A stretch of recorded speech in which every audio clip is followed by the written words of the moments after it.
नमस्ते दोस्तों, कैसे हैं आप सब। आजकल नवरात्रि के व्रत चल रहे हैं और सबकी इच्छा ये होती है हम जो खाएं वो एकदम हेल्दी और शुद्ध हो, जिसे हमने घर पे ही ताज़ा बना रखा हो, जिससे हमें पता हो कि हमने इसमें हर चीज़ एकदम बढ़िया लगाई है। जो हमने बनाया हो वो एकदम शुद्ध और साफ सफाई के साथ बनाओ। तो इसलिए हम कोशिश करते हैं कि हर चीज़ अपने घर पर ही बनाएं। तो आज हमने एक नमकीन बनाई है, ये थोड़ी मीठी वाली नमकीन है, जिसे अब हम एक बार बना लें तो पूरे नवरात्रि के व्रत तक आराम से खा सकते हैं। अब हम देखते हैं उसके लिए हमें क्या क्या सामान की ज़रूरत होती है। अब हमने लिया ये गोला, जिसको मैंने बारीक बारीक काट लिया, मखाने, मूंगफली, और ये मैंने किशमिश लिया, और ये मैंने लिए हैं साबूदाने। ये साबूदाना बड़े वाला है, ये तलने के लिए ही आता है।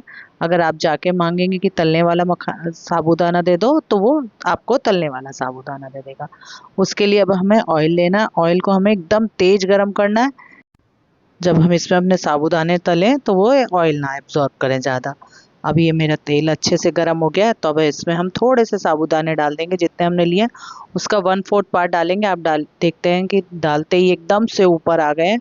बस अब हम इसकी गैस को मीडियम कर देंगे, जिससे ये अंदर तक सिक सके।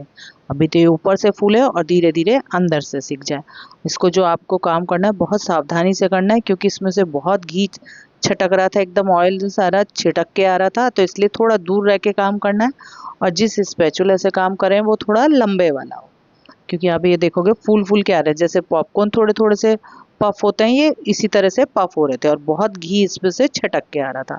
तो बहुत सावधानी से काम करना है, अपने आप को जला नहीं लेना है। थोड़ा दूर रह के काम करें, जब ये सिक रहे हो तो दूर खड़े रहें। अभी हमारे सारे सिक गए हैं, ये छटकने भी बंद हो गया और एकदम स्थिर हो गए थे। तो अब हम इनको निकाल लेंगे और एक छलनी पर निकाल के रखेंगे, जिससे इसका सारा तेल एक्स्ट्रा है ये कढ़ाई में ही चला जाए दोबारा से। और इसको हम एक कटोरे पे रख देंगे, जो एक्स्ट्रा ऑयल होगा वो सारा कटोरे में निकल के आ जाएगा। इससे हमारे ये बिल्कुल भी ज़्यादा तेल वाले नहीं बनेंगे। जब हमारे एक बार के सारे साबूदाने बाहर निकल जाएं तो हम अपनी गैस की फ्लेम को हाई पे कर देंगे, जिससे हमारे ऑयल का टेम्परेचर थोड़ा सा तेज हो जाए, और दूसरे बैच के भी हम साबूदाने उसमें डाल देंगे। मैंने जितने साबूदाने लिए थे उन्हें मैंने 4 बैच में तला है। अब एक बार के हम टिश्यू पेपर पे निकाल लेंगे, जितने जिससे इसमें एक्स्ट्रा ऑयल जितना भी हो वो सारा टिश्यू पेपर पे आ जाए, और दूसरे तल के फिर से हम उसी छलनी पर रख लेंगे। ऐसे करके हम सारे तल लेंगे और आप देखेंगे कि ये एक बार के जितने थे छोटे से कटोरे में थे और वो कितने सारे हो गए हैं। मैंने इसको एक बार जब सब तल लिए फिर इनको एक बड़ी परात में रख दिया था, जिससे ये थोड़े ठंडे भी हो गए। और फिर मैं सारे जितना भी सामान है तल तल के उसी परात में डालती जाऊंगी, जिससे ये हम अच्छे से मिक्स कर सकें, क्योंकि हमें मिक्स करने के लिए भी बड़ा कंटेनर लेना। अभी देखो मैश करके बिल्कुल अंदर तक ये सिक गए हैं। इसमें कहीं भी कोई गांठ नहीं आ रही है, बस हमें से इतना ही तलना है। आराम से ये एकदम पाउडरी से बन रहे हैं। अब हमारे पैन में जितना एक्स्ट्रा ऑयल था उसे हम निकाल लेंगे। अब हमें थोड़ा सा गोला तलना है, तो बहुत ज़रा सा ऑयल रखेंगे हम और इनको डाल के और लगातार चलाते रहेंगे। इसको बिल्कुल हमें स्लो फ्लेम पर करना है, क्योंकि ज़रा से भी फ्लेम तेज होते ही ये जल जाएंगे। और एक लगातार इनको हमें चलाते रहना है। जब इनका कलर हल्का सा चेंज हो जाए तो इनको हम बाहर निकाल लेंगे। आप कोशिश करें कि ये बिल्कुल एक जैसे काटें। मेरे थोड़े छोटे बड़े कट गए थे, तो जब मैं निकाल रही थी तो कुछ का रंग बहुत डार्क हो गया था और कुछ हल्के रह गए थे। तो कोशिश करें जिस भी चीज़ से काटे इनको बिल्कुल एक जैसा काटे। मैंने 2-3 चीज़ों से इसको काटा, तो इसलिए ये थोड़ा मोटा पतला हो गया था। तो इस बात के ध्यान रखें कि इनको बिल्कुल एक जैसा काटें, तो आपके इवनली बन के आएंगे। अब सारा मैंने गोला भी निकाल लिया। अब मुझे मूंगफली तलनी है, तो मैंने ये ऑयल हटा दिया था। थोड़ा सा 1 चम्मच ऑयल लेकर मैंने ये एक कटोरी मेरी जो मूंगफलियाँ थी उन्हें भी तलने के लिए डाल दिया। इसे डाल के साथ हमें लगातार इसे चलाते रहना, जिससे ये नीचे न लग जाए और ये बिल्कुल इवन भुन के आए। तो इसे हम चलाते रहेंगे, और जब तक चलाना इसे कि जब तक इनका रंग ना चेंज हो जाए और ये चटक ना जाए। ये आप देखेंगे कि थोड़ी थोड़ी सी सब बीच में से चटक जाती हैं और इनका रंग भी काफ़ी चेंज हो गया और बहुत अच्छी घर में खुशबू आने लगी है। मूंगफली भुनने की खुशबू से ही पता चल जाता है कि हमारी मूंगफली भुन गई है। बस इसे हमें लगातार चलाते रहना है, इस बात का खास तौर से ध्यान रखना है। और मूंगफली बिल्कुल भी तेल एब्जॉर्ब नहीं करती है। आप देखेंगे जब मैं इसे निकालूंगी कि जितना मैंने ऑयल इसमें डाला था वो सब इसी में आ गया, क्योंकि मूंगफली में अपना ही तेल काफ़ी होता है। बस इसे हमें हल्के से सपोर्ट के लिए इसमें ऑयल डालना होता है, कि जिससे आसानी से भुन जाए। बस अब ये देखो जब मैं इसे करूँगी तो इसमें से काफ़ी ऑयल निकल के बाहर आ जाएगा। अब इसे भी हम इसी छलनी में डाल लेंगे और थोड़ी सी देर ऑयल टपकने के लिए उसी कटोरे के ऊपर रख देंगे, जिससे इसका जितना भी एक्स्ट्रा ऑयल है सब टपक के बाहर आ जाए। और फिर इसके बाद हम इसे टिश्यू पेपर पे डाल देंगे। अभी देखो काफ़ी ऑयल निकल गया, लेकिन ये ऑयल अब हमारा थोड़ा काला सा हो गया, तो हमें खाने भूनने हैं, तो उनको हम इसको हटा देंगे, क्योंकि नहीं मखानों का सारा रंग काला हो जाएगा। बस इस ऑयल को हम हटा देंगे। अब इसमें हम डालेंगे फ्रेश ऑयल, क्योंकि हमें मखाने भूनने। अब इसी पैन में मैंने थोड़ा सा ऑयल दोबारा से डाल लिया। अब उसमें हम सारे मखाने डालेंगे।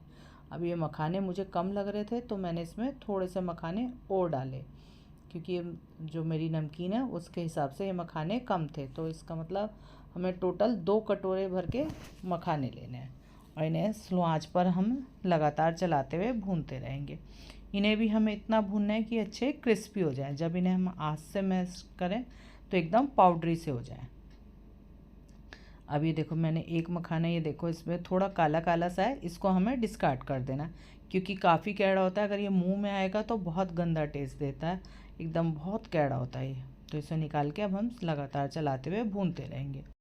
मखाने ऑयल बहुत ज़्यादा एब्जॉर्ब कर लेते हैं, इसलिए इस बात का हमें खास तौर से ध्यान रखना है कि बहुत ज़्यादा ऑयल ना चढ़ाए, नहीं ये बहुत ग्रीसी से हो जाएंगे, फिर वो खाने में बिल्कुल भी अच्छे नहीं लगते। और बिल्कुल इसे ऐसे हमें पाउडरी होने तक अच्छे से भून लेना, जितने एकदम बढ़िया क्रिस्पी हो जाए। अब इन्हें भी हम ठंडा होने के लिए रख देंगे।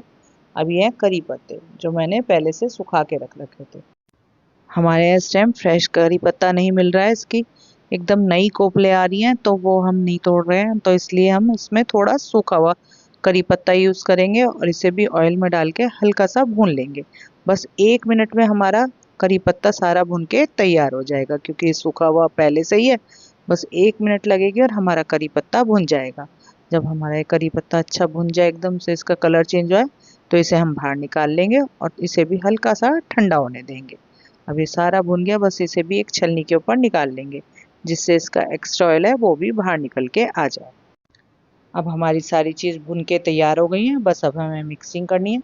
तो जिस परात में मैंने साबूदाना डाला था, उसी में हम सारी चीज़ें डाल देंगे इकट्ठे ही, गोला भी। अब इसमें डालेंगे हम थोड़ी सी किशमिश।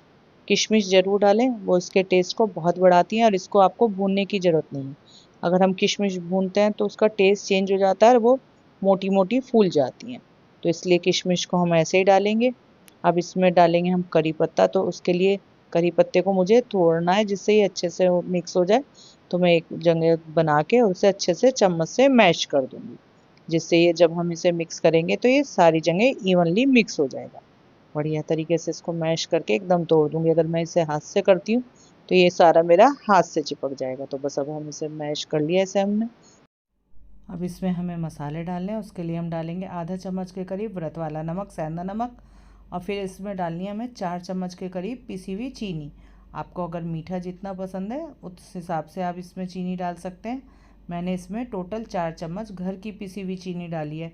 सिंपल अपने घर की चीनी को लेकर और इसे बारीक पीस लिया, फिर इसमें मिला लिया। अगर आपको पसंद आता है तो इसमें आधा चम्मच के करीब पिसी हुई काली मिर्च का पाउडर भी डाल दें, उससे भी बहुत बढ़िया टेस्ट आ जाता है। अब हम 2 कोई चम्मच लेकर इसे आसानी से मिक्स कर लेंगे। मेरा कंटेनर काफ़ी बड़ा है, तो इसलिए आराम से ये मिक्स हो रहा है। आप छोटा लेंगे तो थोड़ा मिक्स करने में दिक्कत आती है। अब ये बढ़िया तरीके से मिक्स हो गया। कहीं करी पत्ता के पत्ते टूटे हुए भी ना रह गए हों, तो उन्हें भी अच्छे से मिक्स कर लें तोड़ के। और ये खूब बढ़िया तरीके से मेरे सारी नमकीन मिक्स हो गई है, और इसे अब हम किसी एयर टाइट कंटेनर में भर के रख लेंगे। इसकी शेल्फ़ लाइफ भी काफ़ी बढ़िया होती है, 20-25 दिन आराम से चल जाएगा। तो आप इसे किसी एयर टाइट कंटेनर में भर के रख लें, और इसे आराम से पूरे व्रत तक आप खा सकते हैं।